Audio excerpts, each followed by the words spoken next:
আমি আমার বড় ছেলেকে জমি লিখে দিয়েছি, বাকি ছেলে মেয়েকে দিইনি, আমি বাকি জীবন কান্নাকাটি করলে এই পাপ ক্ষমা হবে না।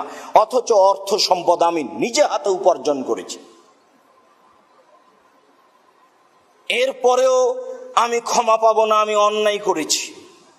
যেই পাপের নাম মানুষের সাথে জড়িত পাপ, মানুষের কাছ থেকে ঋণ কর্জ নিয়ে, মানুষের উপরে জুলুম করে, মানুষের কাছে ক্ষমা না নিয়ে বিচারের মাঠে ক্ষমা নেওয়ার কোনো পথ নেই।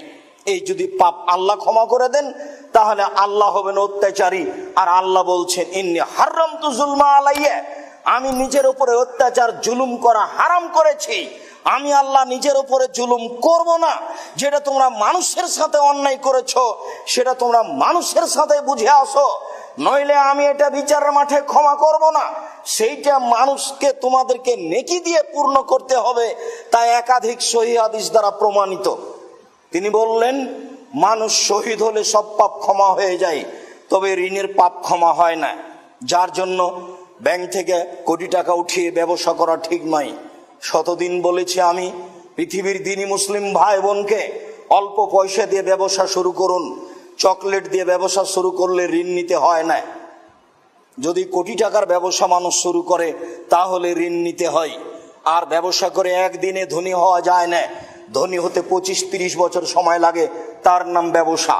একদিনে আকাশে উঠতে চাইলে বিনিময় হবে জাহান্নাম। খুশি হয়েছে, ব্যাংকে চাকরি করে, তাই তাকে বাড়ি করার জন্য লোন দিয়েছে, মনে করছে স্বামী স্ত্রী বিশাল কিছু, বাড়ি একটা বানিয়েছে, বুঝতে পারে না। রাসূল সাল্লাল্লাহু আলাইহি সাল্লাম লাশকে সামনে রেখে বললেন, এই শোনো, এ লোকের ঋণ আছে? সাহাবীগণ বললেন জি আছে। তিনি বললেন ঠিক আছে, আমি চলে গেলাম, আমি তার জানাজা করব না।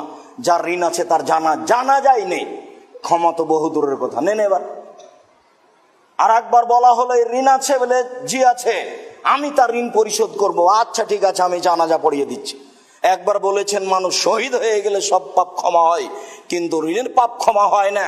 তাই সলাতে সালাম ফেরার পূর্বে রাসূল সাল্লাল্লাহু আলাইহি সাল্লাম নিজে বলতেন, পৃথিবীর সকল পুরুষ নারীকে বলতে বলেছেন শেষ বাক্যটি যে আল্লাহুম্মা ইন্নী আউযু বিকা মিনাল মা'আসি ওয়াল মাগরাম, হে আল্লাহ তোমার কাছে আমি বাঁচতে চাই বড় পাপ হতে, ঋণ কর্জ হতে। আমি তোমার কাছে বাঁচতে চাই বড় পাপ হতে, ঋণ কর্জ হতে। আমি তোমার কাছে বাঁচতে চাই বড় পাপ হতে, ঋণ কর্জ হতে। ঋণ বড় ভয়াবহ জিনিস। ঋণ নিয়ে ছেলে মেয়ের আহার জোগাতে পারেন, ঋণ নিয়ে ব্যবসা বাণিজ্য, জমি জায়গা, এসব কিছু বাড়িঘর করার সিদ্ধান্ত নিয়েন না, পরকাল হারিয়ে যাবে।